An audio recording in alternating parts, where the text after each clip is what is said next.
ઈષ્ટદેવ ભગવાન શ્રી હરિની અસીમ કૃપાથી આ મહાન પવિત્ર જગ્યા એમાં અત્યારે આપણે સર્વ ઉપસ્થિત છીએ. અહીંયા પૂજ્ય બ્રહ્મલીન શ્રી ડોંગરેજી મહારાજ એમની જે કથા શિવલીલામૃત એમના ઉપર આપણે વિશેષ સત્સંગ કરવાના છીએ. એમાંય 12 જ્યોતિર્લિંગ પર આપણે વિશેષ ચર્ચા વિચારણા કરવાના છીએ. આ મહાન ગ્રંથ પરમ પૂજ્ય સદગુરુ શ્રી ડોંગરેજી મહારાજ એમને શિવલીલામૃતની જે કથા કરેલી એનું સંકલન એમના શબ્દો દ્વારા આપણે રજૂ કરવાના છીએ. અહીંયા ડોંગરેજી મહારાજને આપણે વિશેષ પ્રણામ કરશું, કારણ કે આપણે શ્રીમદ ભાગવતનું જે રહસ્ય એમની કથા આપણે સાંભળી એમાં બધા હરિભક્તોના ખૂબ ફોન આવેલા કે એમની શિવલીલામૃત ઉપર પણ સત્સંગ અમને આપો. તો આપણે વિશેષ આજે આપણે શિવલીલામૃત એમાંય 12 જ્યોતિર્લિંગ પર આપણે વિશેષ સત્સંગ કરવાના છીએ. તો વહાલા મિત્રો, બને તેટલો સમય શાંતિ અને મોબાઈલ સ્વિચ ઓફ રાખીને ભગવાનનું સ્મરણ, એમની આરાધના, એમાં વિશેષ સત્સંગમાં આપણો સમય જાય એવા આપણે પ્રયાસો કરીશું. તો હવે આપણે સાંભળીએ ભગવાનનું એક મહાન ગ્રંથ 12 જ્યોતિર્લિંગ. એમાં પ્રથમ સૌરાષ્ટ્રે સોમનાથમ છે એમના ઉપર આપણે વિશેષ ચર્ચા વિચારણા કરવાની છે, કારણ કે એ પ્રથમ જ્યોતિર્લિંગ છે. તો હવે આપણે ભગવાન શિવને, ભગવાન શંકર દાદાને આપણે સ્મરણ કરીએ અને હવે આપણે સાંભળીએ 12 જ્યોતિર્લિંગની કથા. પરમાત્મા શ્રી કૃષ્ણની ભક્તિમાં મન મુખ્ય છે. ભગવાનની ભક્તિમાં તન અને ધન ગૌણ છે. માનવ ભક્તિ તો કરે છે, પણ તેને ભક્તિમાં આનંદ આવતો નથી. તેથી તે ભક્તિ છોડે છે. ભક્તિમાં આનંદ આવે તો તે ભક્તિ છોડે નહીં. કેટલાક ધનથી, કેટલાક તનથી ભક્તિ કરે છે, પણ જે મનથી ભક્તિ કરે તેને જ આનંદ આવે છે. પ્રેમથી પૂજા કરનારને, ભક્તિ કરનારને કેમ આનંદ ન આવે?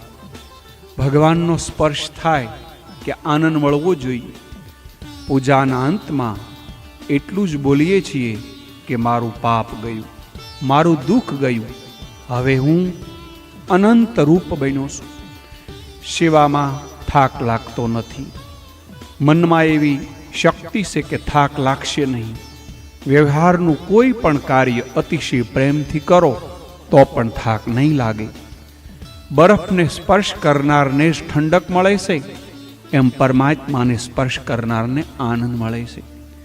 આપણું મન મેલું છે, મન વાસનાથી બગડેલું છે. ભક્તિમાં મોટું વિઘ્ન વાસના કરે છે. સૂક્ષ્મ વાસના હોય તો આનંદ ટકતો નથી.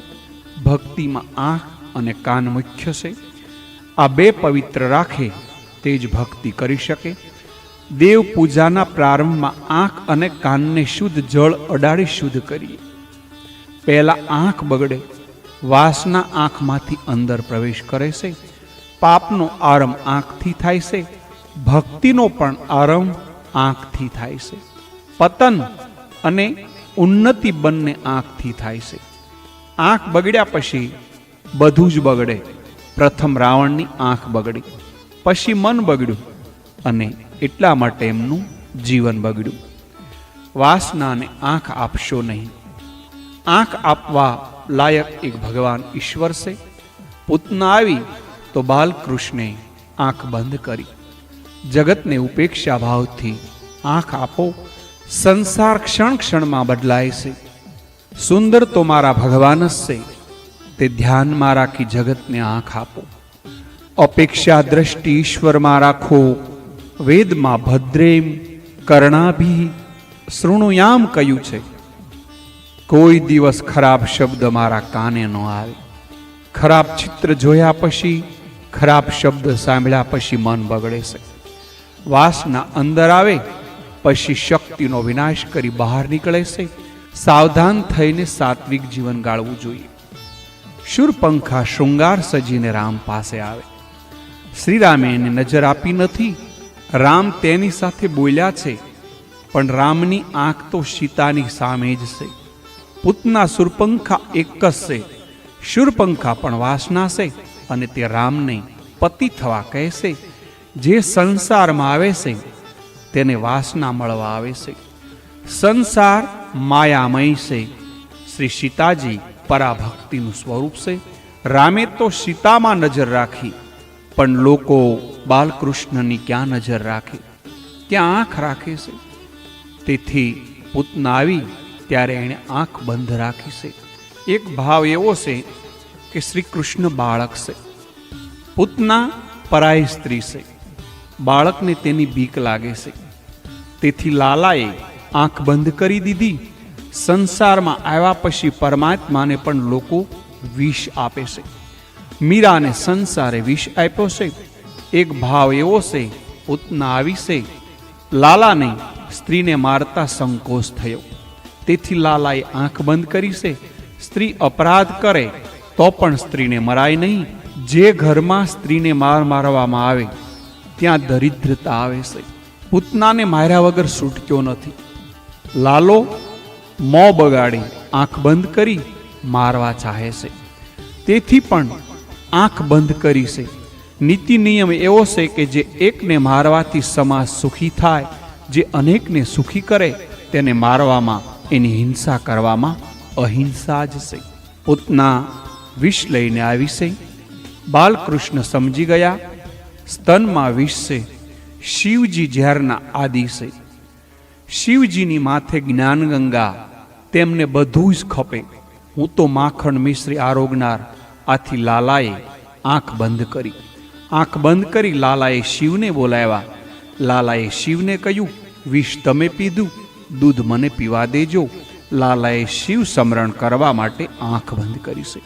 શિવ રામ કૃષ્ણ સે અલગ, પણ તત્વ દ્રષ્ટિએ ત્રણે એક છે. શ્રી કૃષ્ણે શિવ પૂજા છે તો શ્રી રામે પણ શિવ પૂજા કરી છે. વિષ્ણુ સહસ્ત્રમાં શિવ નામ છે. શિવ તે શ્રી કૃષ્ણ છે અને કૃષ્ણ તે શિવ છે. બધાય મહાપુરુષોએ ભગવાન શંકરની આરાધના કરી. જે શંકર આરાધના કરે તે વાસનાનું વિષ પસાવી શકે. શિવ કૃપા વિના જીવ વાસના વિનાશ કરી શકતો નથી. કામ બળવાન છે, શત્રુ બળવાન હોય તો શક્તિ વધારવી જોઈએ. ભક્તિથી શક્તિ વધે છે. શંકરનું ધ્યાન કરવું જોઈએ, પૂજા કરવી જોઈએ તો શક્તિ વધે. શિવ સ્વરૂપ મંગળ શ્રેષ્ઠ છે. શિવનું નામ વિશ્વનાથ છે.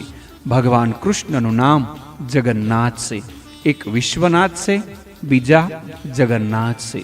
તત્વથી બંને એક જ છે. સાધુ સંતો સદગુરુ શંકરને માને છે. ભગવાન શંકરે 87 લાખ વર્ષ સુધી સમાધિમાં સતત ભગવાન શ્રી કૃષ્ણનું ધ્યાન કર્યું છે.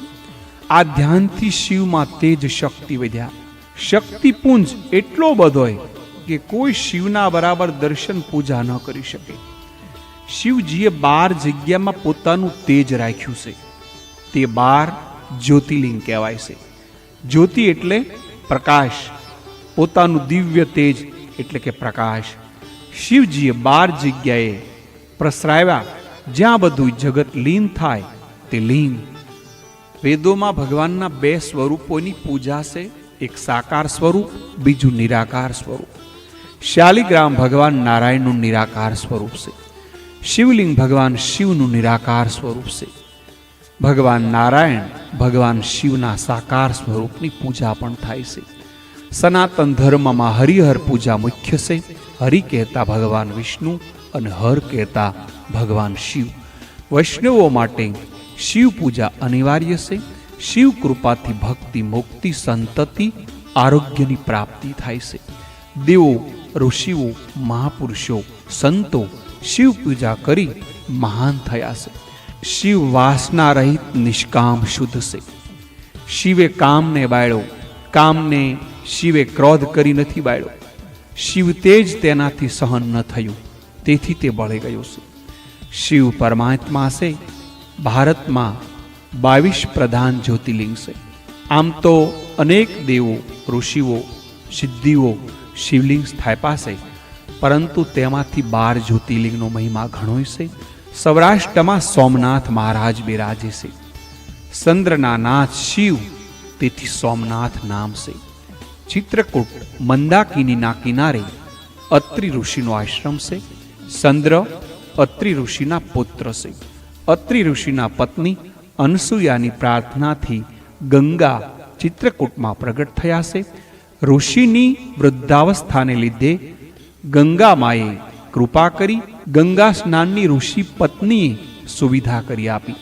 પ્રતિવ્રતા તપસ્વી સ્ત્રીમાં કેવી શક્તિ છે! પોતાના પતિની વૃદ્ધાવસ્થાને ગંગા સ્નાનની ઈચ્છા થતા ગંગા ચિત્રકૂટમાં પ્રગટ થયા. અત્રિ ઋષિ મહાન તપસ્વી, દત્તાત્રેયના પિતા આવા તપસ્વી જ હોય ને. અત્રિ ઋષિ ભક્તિ કરે છે, પણ ભોગ માટે નહીં, ભગવાન માટે. ભોગની નહીં, ભગવાનની માગણી કરો. અત્રિ અનસૂયા સતત તપોમય જીવન ગાળે છે. 3 ગુણ સત્વ, રજ, તમસને છોડીને જે સતત બ્રહ્મ સંબંધ જોડી રાખે તે અત્રિ. એમનું નામ છે અત્રિ ઋષિ. તમો ગુણ કુંભકર્ણનું સ્વરૂપ છે. ખૂબ ખાય, ખૂબ સૂવે, જેનો આળસમાં સમય જાય તે તમો ગુણ. રાવણ રજોગુણનું પ્રતીક છે. રાવણ શરીર સુખ, ઇન્દ્રિય સુખ ભોગવવા પાપ કરે. વિભીષણ સત્વગુણનું પ્રધાન છે. સત્વગુણ ત્યાં પરમાત્માનો નિવાસ હોય છે. આ 3 ગુણોથી અત્રિ ઋષિનું જીવન તપમય થયું છે.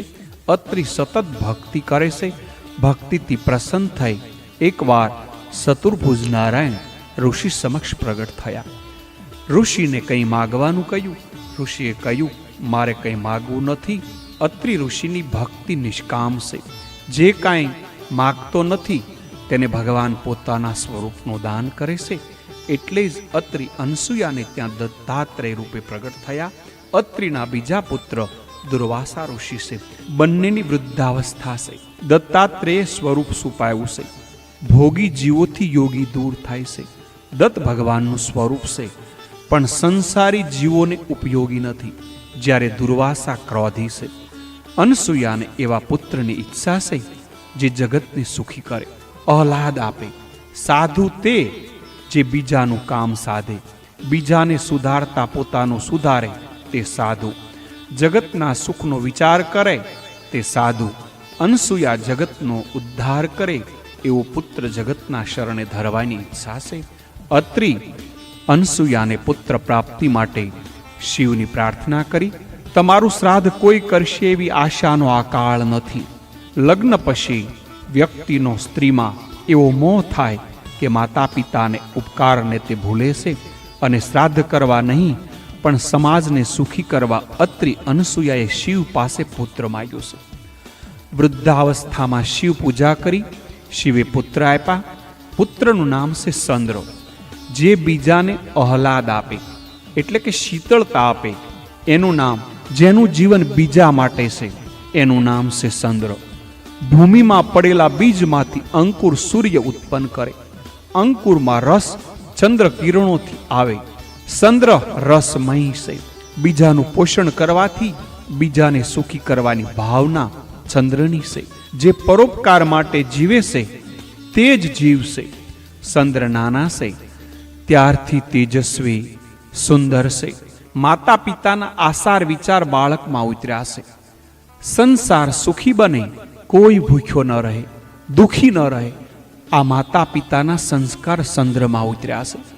ચંદ્ર તેજસ્વી છે, સર્વહિતકારી છે, કર્તવ્ય પરાયણ છે. ચંદ્રની ઉંમર મોટી થવા સાથે માને તેના લગ્ન કરવાની ઈચ્છા થાય છે. કામ નહીં, ધર્મ પત્ની સાથે લગ્ન કરવા. ચંદ્ર તૈયાર થયા છે. આપણા શાસ્ત્રમાં કન્યાને પિતા કન્યાદાન કરતા કહે છે, વિલાસી જીવન ગાળતા હું મારી કન્યા તને આપતો નથી. કન્યાદાન ધર્મના પાલન માટે થાય છે. સ્ત્રી કામ પત્ની નથી, ધર્મ પત્ની છે. ધર્મ પરમાત્મા દાંપત્યમાં મુખ્ય છે. સ્ત્રી હૃદય સ્નેહ પ્રધાન છે. પુરુષ હૃદયમાં સ્નેહ ઓછો પણ બુદ્ધિ વધુ છે. સ્ત્રી ભોળી છે, બરાબર પરીક્ષા ન કરી શકે એવી હોય છે. કોણ લાયક નહીં તે સ્ત્રી સમજી શકતી નથી. સ્ત્રીમાં સ્નેહ વધુ એટલી બુદ્ધિ નહીં. પુરુષની બુદ્ધિ તીવ્ર હોય છે. બંનેને પરસ્પરની જરૂર છે. સ્નેહ વિવેક ભેગા થાય ત્યાં ભક્તિ થાય. પતિ પત્નીનું લક્ષ્ય એક હોય એવા વિચારવાળી કન્યા ચંદ્ર ઈચ્છે છે. પરોપકાર ચંદ્રનું લક્ષ્ય છે. આ લક્ષ્ય સિદ્ધ કરે, પોતાના કામમાં સાથ આપે એવી કન્યા ચંદ્રને મળે તો લગ્ન કરે. જ્યાં લક્ષ્ય એક હોય ત્યાં ગૃહસ્થાશ્રમ સુખી હોય છે. તન બે મન એક તેને લગ્ન કહે. વેદ મંત્રમાં આવે છે, મારું હૃદય એ તારું હૃદય, તારું હૃદય એ જ મારું હૃદય. ઘરમાં મતભેદ થાય તો કોઈને શાંતિ રહેતી નથી. જ્યાં એકેય ત્યાં ભગવાનની શક્તિ પ્રગટ થાય છે. પતિ પત્ની જ્યાં મનથી એક ત્યાં કાર્ય સિદ્ધ થાય છે. ચંદ્ર કહે છે, દેશ સમાજ પરમાત્માની સેવા તે મારું લક્ષ્ય છે. હું ભોગ પત્ની નહીં, ધર્મ પત્ની માગું છું. માતા અનસૂયાને ચિંતા છે, આવી કન્યા મળે ક્યાંથી? દક્ષ રાજાને ત્યાં અનેક કન્યાઓ છે. આમાં કન્યા રોહિણી શ્રેષ્ઠ છે. રોહિણીએ ચંદ્રના વખાણ સાંભળ્યા છે. સંયોગવશ ચંદ્ર અને રોહિણી પરસ્પર મળે છે. પ્રથમ દર્શનમાં જ બંનેને પ્રેમ થઈ જાય છે. રોહિણી પૂછે છે, તમે કોણ? હું ચંદ્ર. ચંદ્ર પ્રત્યુત્તર આપે છે. રોહિણી કહે છે, હું ચંદ્રને જ શોધું છું. બંને પરસ્પર મળે છે, ઓળખે છે. બંને પરસ્પરને માટે જ નિર્માણ થયેલા એવો ભાવ અનુભવે છે. ચંદ્ર વિવેકથી ત્યાગપૂર્વક સુખ ભોગવવાના વિચારનો છે. તે કહે છે કે ધર્મની મર્યાદામાં રહી વિવેકથી સુખ ભોગવવું જોઈએ. ભોગનું લક્ષ્ય ભોગ નહીં, ભગવાન હોવું જોઈએ. સર્વગુણ સંપન્ન રોહિણીથી ચંદ્રને આનંદ થાય છે. રોહિણી તથા એની 26 બહેનોનું લગ્ન ચંદ્ર સાથે થાય છે. ચંદ્રદેવે લગ્ન પછી 1000 યજ્ઞ કર્યા. પ્રભાસમાં પણ યજ્ઞ કર્યો છે. આપણે ત્યાં સત્કર્મોને જ યજ્ઞ કયા છે. સમાજ સુખી થાય એવું કર્મ એને યજ્ઞ કહેવાય. યજ્ઞ સમાજના કલ્યાણનું સાધન છે. અન્નદાન, જ્ઞાનદાન તથા અન્ય દાનો યજ્ઞમાં છે. પત્ની રોહિણી પ્રતિવ્રતા છે. પતિ કર્મમાં, પતિ ઉત્કર્ષમાં સાથ આપનારી છે. રોહિણીએ યજ્ઞમાં સાથ આપ્યો છે. સત્કર્મમાં રોહિણીનો સાથ છે. તેથી ચંદ્ર તેના પર પ્રસન્ન રહે છે. ચંદ્રનો એના પ્રત્યે વધારે પ્રેમ છે. સતત યજ્ઞો દ્વારા સમાજ સેવાનું ચંદ્રનું લક્ષ્ય છે. પરમાત્મા પ્રસન્ન થાય એવું સારું કાર્ય તે જ યજ્ઞ છે. જો કાર્ય કર્યા પછી મન શાંત થાય, અંદરનો આનંદ પ્રગટે તો માનવાનું કે પ્રભુ પ્રસન્ન છે. કાર્ય કર્યા પછી મન સંચળ બને, ઉદ્વેગ થાય તો માનજો કે પ્રભુ પ્રસન્ન નથી અને સર્વનું કલ્યાણ કરવાનું સાધન યજ્ઞ છે. ચંદ્ર દ્વારા યજ્ઞોથી રોહિણી તો પ્રસન્ન છે, પરંતુ અન્ય પત્નીઓને આ ગમતું નથી. અન્ય પત્નીઓ ચંદ્રને સાથ પણ નથી આપતી. પતિ પત્નીનો સંબંધ ભગવાન પ્રાપ્તિ છે, તે ચંદ્રનું લક્ષ્ય છે. નારાજ થયેલ ચંદ્રની 26 પત્નીઓ પિતા દક્ષને ફરિયાદ કરે છે. દક્ષે ચંદ્રને પોતાની સઘળી કન્યાઓ સાથે સમાનતાથી વર્તવા, સદવર્તન કરવાનું કહ્યું. દક્ષે ચંદ્રને ઠપકો આપ્યો. ચંદ્રે કહ્યું, આપની આ કન્યાઓ મને સત્કર્મમાં પણ સાથ આપતી નથી, તેમની સત્કર્મમાં પ્રીતિ નથી. આવી પત્નીઓમાં હું પ્રેમ કેવી રીતે રાખું? દક્ષ તો કન્યાના પિતા હતા. દક્ષનો કન્યાઓ પ્રતિ પ્રેમ હતો. દક્ષ વ્યાકુળ હતા. દક્ષને ચંદ્રની વાત ગમી નહીં. દક્ષે ચંદ્રને શ્રાપ આપ્યો. ચંદ્રને ક્ષય થશે. ક્ષય રોગોનો રાજા છે. ચંદ્રને ક્ષય થયો. ક્ષયવાળો વધુ જીવી શકતો નથી. પિતાએ આવો ભયંકર શાપ આપ્યો. તેથી 26 પત્નીઓને દુઃખ થયું. પોતાની ભૂલ સમજાય પણ શાપની અસર તો થવા માંડી. રોગ એ પાપનું ફળ છે. સાધારણ પાપની પરમાત્મા ક્ષમા કરે, પણ અતિ પાપ એ રોગ ઉત્પન્ન કરે છે. 4 મોટા પાપ છે. વૃદ્ધોને આદર આપો, જે વૃદ્ધોને તિરસ્કાર કરે તેને રોગ થાય છે. જે ઘરમાં વિષમતા કરે તેને રોગ થાય છે. વિષમતા કરવી એ મોટામાં મોટું પાપ છે. વ્યવહારમાં ભલે વિષમતા કરો, પણ ભોજનમાં વિષમતા કરશો નહીં. ભોજનમાં વિષમતા કરે તેને રોગ થાય છે. જે વચનનો ભંગ કરે છે, લગ્નમાં ધર્મ, અર્થ, કામ, મોક્ષમાં સાથ આપવાનું વચન ન પાળનારને રોગ થાય છે. છેલ્લે ભોગની મર્યાદા વટે ત્યારે રોગ જરૂર થાય છે. ચંદ્રને શાપને કારણે ક્ષય થયો. ચંદ્ર દુખી, તેથી જગત દુખી. અન્નનો રસ ગયો, શીતળતા ગઈ, સમાજમાં શુષ્કતા વ્યાપી ગઈ. રોહિણી પતિને દુઃખમાં સાથ આપે છે. બ્રહ્મલોકમાં પતિ સાથે રોહિણી ગઈ છે. બ્રહ્મદેવે શાપ મુક્તિ માટે શિવજીને આરાધના કરવા માટે કહ્યું. રોહિણીની માગણી પોતાના પતિ શાપ મુક્ત થાય, સુખી થાય, પતિનો રોગ પોતાનો થાય એવી છે. ચંદ્ર અને રોહિણી પ્રભાસ ક્ષેત્રમાં શંકરનું ધ્યાન, ભજન, કીર્તન કરે છે. કીર્તનથી, શિવ સ્મરણથી જે સ્વરૂપ પ્રગટ થયું તે જ ભગવાન સોમનાથ. સોમચંદ્રના આંતરનાથથી નાથ શિવ પ્રગટ થયા છે. તેથી સોમનાથ એવું નામ પડ્યું છે. શિવ કૃપાથી ચંદ્રનો ક્ષય ગયો. 15 દિવસ ક્ષય, 15 દિવસ વૃદ્ધિ. ચંદ્રની કળા વધઘટે એવો શિવે આશીર્વાદ આપી ચંદ્રના ક્ષયને દૂર કર્યો છે. શિવ આરાધનાથી આરોગ્યની પ્રાપ્તિ થાય છે. અશક્ય વસ્તુ શક્ય બને છે. સોમનાથની પ્રતિષ્ઠા ચંદ્ર અને રોહિણીએ કરેલી છે. ચંદ્ર રોહિણીના શિવ કીર્તનથી પ્રકાશ પ્રસરો છે. તે પ્રભાસ ક્ષેત્ર થયું. ભગવાન દ્વારકાનાથ પ્રભાસમાં પધાર્યા. તે પહેલા શિવ ત્યાં બિરાજેલા હતા. પ્રભાસ એ હરિહર ક્ષેત્ર છે. અહીં ભગવાન કૃષ્ણ, ભગવાન શિવ બંનેનો નિવાસ છે. ઉદ્ધવને જ્ઞાનનો ઉપદેશ ભગવાન શ્રી કૃષ્ણે પ્રભાસમાં આપ્યો હતો. ગુજરાત સૌરાષ્ટ્રના માલિક દેવ સોમનાથ છે, દ્વારકાનાથ છે. મહારાષ્ટ્રના માલિક દેવ વિઠ્ઠલનાથ, નેપાળના પશુપતિનાથ, આંધ્રના ભગવાન વેંકટેશ, ઉડિયાના જગન્નાથ છે. આજે પણ આ દેવ પ્રત્યક્ષ હાજરા હજુર છે. આમ 12 જ્યોતિર્લિંગનો આરંભ સોમનાથથી થાય છે. શિવ કૃપા વાસનાને દૂર કરે છે. સોમનાથ દાદા વાસના દૂર કરે એવી પ્રાર્થના. અહીંયા આપણે ભગવાન સોમનાથ દાદાનું પ્રથમ ચરિત્ર અહીંયા આપણે કહ્યું. આશીર્વાદ માગવાથી મળતા નથી, હૃદયમાંથી સહજ મળે છે.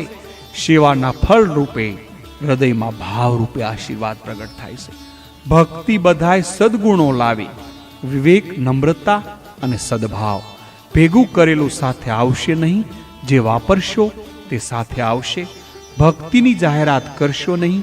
જાહેરાત થશે તો જરૂર વિઘ્ન થશે. કર્કશ વાણી સહન કરનાર સુખી થાય છે, પરંતુ કર્કશ વાણી બોલનાર દુખી થાય છે. તમારા ભાઈ સાથે બિલકુલ કપટ કરશો નહીં. અહીંયા આપણે પ્રથમ જે સોમનાથ ભગવાન પ્રથમ જ્યોતિર્લિંગ સૌરાષ્ટ્રે સોમનાથ છે એમનું અહીંયા વ્યાખ્યાન આપણે પૂર્ણ કરીએ છીએ. આવતીકાલે આપણે ભગવાન શિવનું શ્રી બીજું જ્યોતિર્લિંગ શ્રી શૈલમ મલ્લિકાર્જુન એમના ઉપર વિશેષ વાત કરશું. આપ સર્વને હર હર મહાદેવની સાથે આપ સર્વને ભાવપૂર્વક પ્રણામ. અસ્તુ. જય શ્રી કૃષ્ણ.